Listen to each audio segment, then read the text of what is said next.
welcome to the deep dive.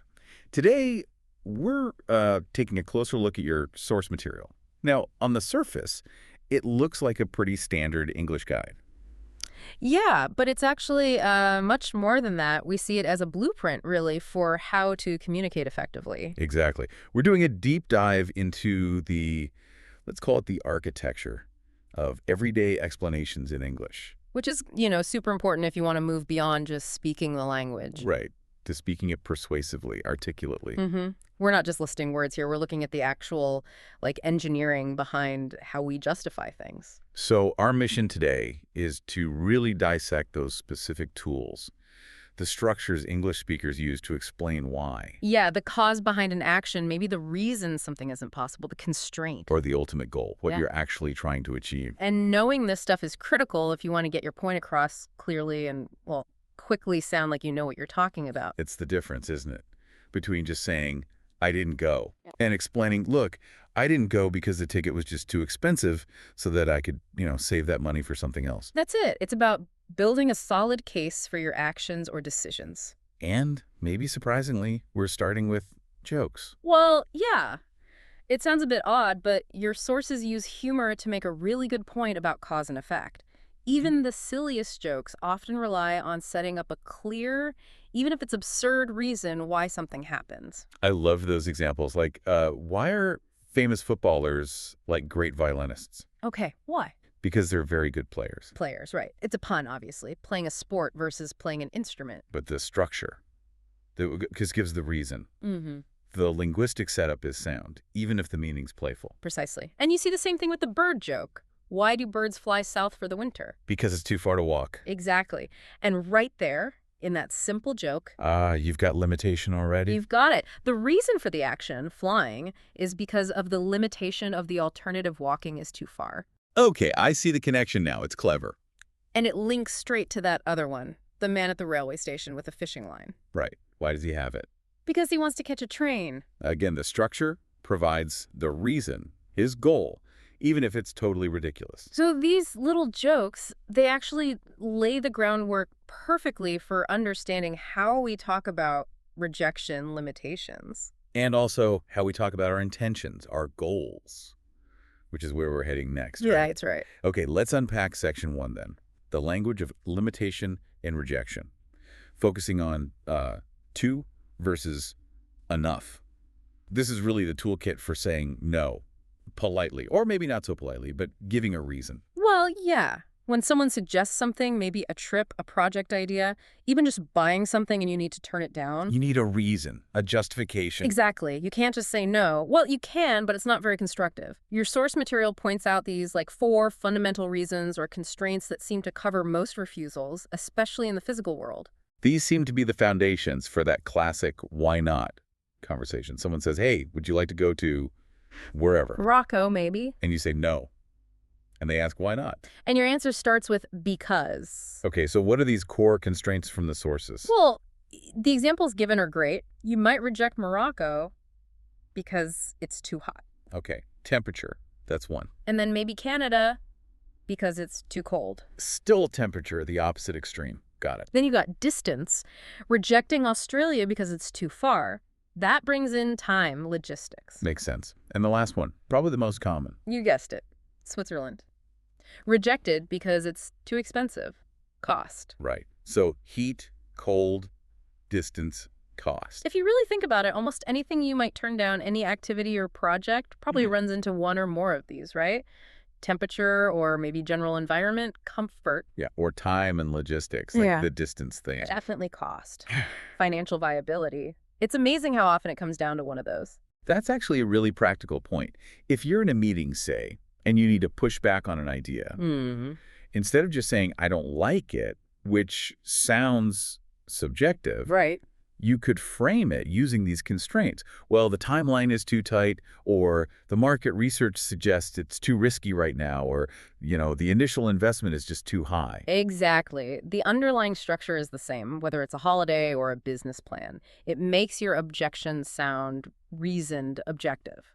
So being able to slot your reason into one of those categories, comfort, time, cost, makes you sound much more prepared. Definitely. But here's where it gets a bit more nuanced, and this is key for like more advanced communication. Okay. It's about how you frame that limitation. And that brings us right to the difference between using too and using enough, or rather, not enough. Okay. So too implying excess and not enough True. implying insufficiency. Lack. Exactly. Right. Both might lead to the same outcome. Yeah. You reject the thing, but they frame the problem very differently. It's got different rhetorical weight. Let's use that jacket example from the source. I'm looking at a jacket. I decide not to buy it. Okay. So option 1, using too, you say it's too small. Right. The problem is an excessive quality of the jacket. The smallness itself is the issue. It has too much smallness for me. Yeah, the negative quality is overwhelming. Now, option 2, using enough, you'd say it's not big enough. Okay, so here, the problem is framed as a lack of a positive quality. It doesn't have the required amount of bigness. See the subtle shift. It's fascinating. When you use too, you often put the problem onto the object or the situation itself. Like the jacket is flawed, the holiday's too far, the price is too high. It externalizes it. Exactly. But when you use not enough, sometimes, not always, but sometimes, it can feel like you're pointing to a limitation on your end. How so? Well, take the cost example again. If you say it's too expensive, the focus is on the price tag being unreasonable. Right, blame the price. But if you say, I haven't got enough money, where's the constraint now? It's on me. My resources are insufficient. Exactly. That's a really strategic distinction. You choose how to frame the reason for the rejection. Okay, I can see that being useful. If I'm critiquing someone else's proposal at work, saying the timeline is too short, sounds like an objective assessment of the plan. But if I failed to deliver something myself, saying I didn't have enough time, maybe sounds more like a resource issue, less like I messed up the planning. Precisely. It shifts the focus. Understanding that framing gives you more control over how your justification lands. The sources nail this with the money example. Too expensive versus haven't got enough money. Same result, different emphasis. And this structure isn't just for objects, is it? It applies to, like, personal limits or advice we give people. Absolutely. The source material gives those classic examples of advice based on avoiding excess. Like, don't drink too much coffee. Yeah, you won't fall asleep. Yeah. The cause, too much coffee, leads directly to the negative effect. Can't That's sleep. like, don't stay up too late. You'll get up early tomorrow morning. Or rather, you have to get up early, so staying up too late is a bad idea. Right. In both cases, it's about managing an excess too much coffee, too much late night, to avoid a bad outcome. And often in real life, when we reject something or explain a problem, it's not just one single reason, is it? We layer these limitations. Like the story about returning the boot. Exactly why return them. Well, first, there's the personal fit issue. They're too small and it's painful when I walk. Okay, that's a solid reason right there. Too small, direct limitation. But the person doesn't stop there. They add another layer, an aesthetic one. Yeah. And there's a long scratch on the top. So it's a combination. The boots are functionally bad, too small, painful, and aesthetically flawed, the scratch. That's how strong justifications often work. You build a case, you combine the personal inconvenience with maybe a product defect or an external factor. It makes the reason for the return or the rejection much harder to argue with. Okay, so Section 1 really gives us the language to build those walls, to find those limits. We know how to explain the why not. Exactly. We've got the tools for rejection and constraint. Now, let's shift gears, like you said earlier. Let's look at the language we use when we're building something, pursuing something, the language of goals. Right, Section 2, the language of goals and purpose. Moving from explaining rejection to explaining intention, why we do things. And the simplest, most direct way to ask about intention in conversation is that little phrase, what for? It sounds almost blunt, doesn't it? What for? But it's very practical. It demands the objective. Totally. And the sources show this clearly. Someone says, I went to Manchester last week. Natural question. Oh yeah, what for? And the simplest answer structure uses that infinitive phrase, to visit my cousin. Action going links straight to purpose, visiting. Clean and efficient. And even in that Hollywood example, which was obviously a bit of a joke. She's going to Hollywood in July. What for? First answer, to become a film star. Then the correction, no, I'm joking, to visit some friends. So even the joke relies on that to plus verb structure to state the intended goal. It's the default. It is. But if we only use the simple to infinitive, we might be missing a layer of explanation. How do you mean? Well, to visit my cousin tells us what the immediate objective. but it doesn't necessarily explain the why behind that objective or the intended benefit. Ah, okay. So there's a richer way to explain purpose. Yes. And this is where that other structure comes in, the clause of purpose, using so that. This is a really powerful tool for you, the listener, to add to your communication toolkit. Okay, so how does that differ from just using to? The simple infinitive to is direct, yeah, but maybe a bit limited. When we use so that, we're usually committing to a fuller explanation. It often involves outlining the intended result or capability. Let's use the example from the source. Joining a tennis club. If I just say, I'm joining a tennis club to play tennis, that's my objective. Clear enough. But compare it to the richer version. I'm going to join a tennis club so that I can play tennis and so that I can meet new people. Ah, I see. So that introduces a whole clause. Yeah. So that I can. It needs a subject, I, and that modal verb, can.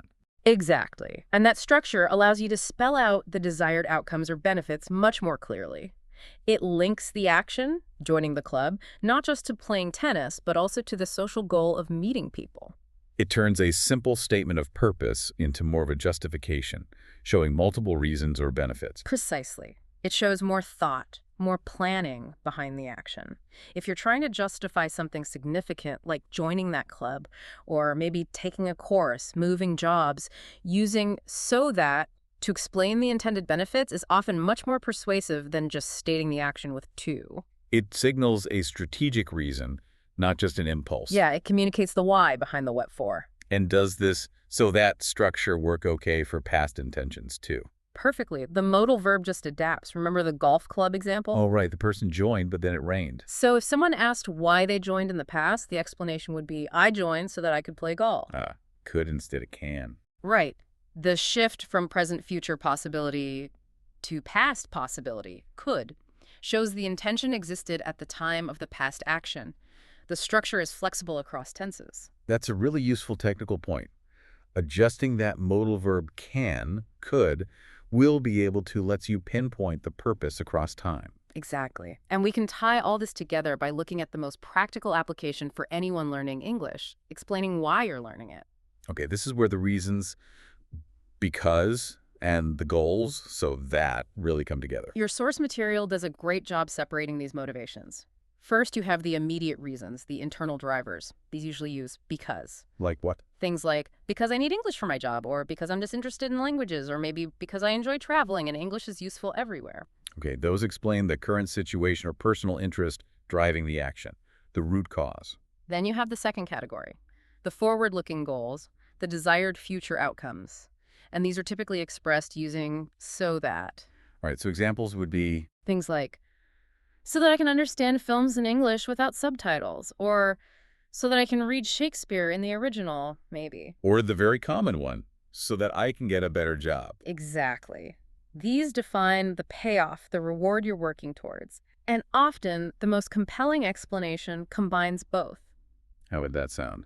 You might say something like, well, I've always been interested in global cultures, because reason, so that I can eventually work on international projects, that goal. Okay, that connects the intrinsic motivation to the future ambition.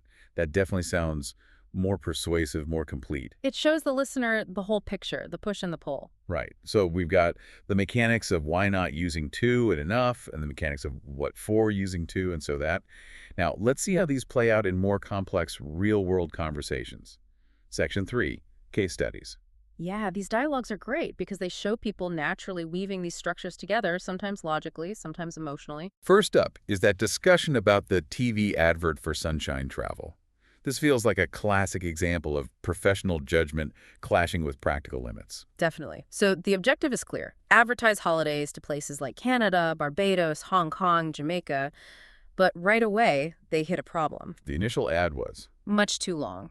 There's our to structure indicating excess. And the reason why being too long is a problem, the justification. Purely financial, because advertising on TV is very expensive. There's the because linking the constraint cost to the problem length. The high cost is the limit. So that expensive reality forces a decision. The ad needs to be shorter. Which brings us back to versus enough in a business setting. They make different versions, a short one, a long one. And the key question for the business is the short version short enough? Exactly. It has to be short enough to fit the budget, to be affordable. It can't be too long. But But it also has to be long enough to actually work, Right. To show the destinations, give the booking info. precisely, that's the trade-off businesses constantly manage. You want maximum impact, long enough message, within the constraints, not too long for the budget. So when a manager says, we need to cut this presentation down, they're using this language implicitly. It's too detailed for the time slot, or we don't have enough time. Yeah, the language of limitation is the language of business compromise. And notice, if the goal was different, the justification might shift. How so? Maybe they'd say, we need a shorter ad so that we can afford to run it more frequently. Shifting from explaining a constraint too long to stating a positive goal, run it more times. Clever. It's all about how you frame the decision using these structures. Okay, let's move from the rational world of advertising budgets to something a bit messier. Personal ambition, dreams, and maybe a bit of ridicule. Case study 2. Wilma and Howard and the Hollywood Dream. Right, this conversation is packed with goals, limits, and emotional reasons. Wilma's saving for a ticket. Howard asks, what for? Her first answer is simple, practical. To visit my cousin. Straightforward to infinitive goal. But Howard senses there's more to it. He pushes. And then Wilma reveals the bigger dream. To follow my dream of becoming a film star. That's the real what for. And Howard, being Howard, keeps digging. Why be a film star? What's the ultimate purpose? And Wilma's answer is refreshingly honest, isn't it? She lists the benefits. Fame, money, and good-looking men. It's a great example of how what for can push someone to articulate the underlying rewards they're seeking. It's not just becoming a star, it's what becoming a star gets her. But then Howard brings it all crashing down to earth with his own perspective. Yep, he filters her ambition through his own limitations. He wouldn't go to Hollywood, why not? Because it's too far and too crowded. Back to section 1. Distance and comfort environment constraints. He uses those fundamental rejection reasons to basically dismiss her dream, which understandably leads to conflict. And the way the dialogue ends is probably the most powerful use of, because in the whole source, Wilma's had enough. She decides to leave. And her reason, her justification for leaving. It's purely emotional, stated with because.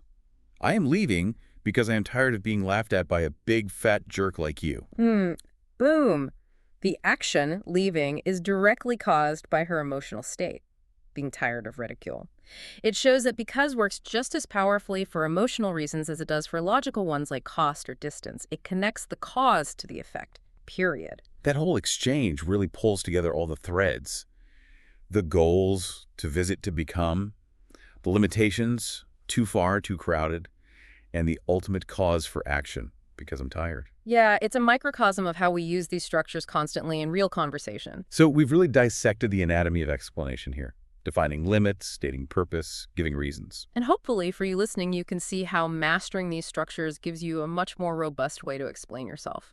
We looked at the fine-tuning of to versus not enough for constraints. The difference between a simple goal with to and a more detailed benefit, using so that, and just how fundamental because is for linking any action back to its cause, whether that's a practical reason or a deep feeling. It moves you beyond just stating facts to actually building a case, explaining your thinking. Whether you're explaining why you turned down a job offer, why you're starting a new hobby, or, why a project failed. Yeah. Clarity comes from picking the right structure. We start off talking about how even simple jokes use cause and effect. Yeah. And it's interesting to circle back and think about how the most profound human emotions and connections also rely on the same language of explanation. Absolutely. Think about those song lyrics mentioned in the sources, Tell Me Why. We instinctively use this language when we talk about love, loss, commitment. The lyrics ask for a reason for sadness. Why do you cry? And they state the reason for ongoing love. My reason for loving you is still the same. That reason, that because, is everything. The fact that the reason is unchanging gives the statement its weight. The structure holds, whether you're talking about a jacket that's too small or a love that endures. Mastering because, so that too, enough. It lets you articulate everything more clearly. So maybe the final thought to leave you with is this. You've now got a better handle on the linguistic tools for explaining limits and ambitions. Take a second to think. What's the most important why or what for driving things in your life right now? And how would you use these structures because, so that to, enough, to explain it clearly, persuasively to someone else. Because ultimately, the power to explain is, in many ways, the power to shape your reality and influence others. Well put. Use these tools to make your world understood. That's all we have time for on this deep dive. Thanks so much for joining us. Until next time.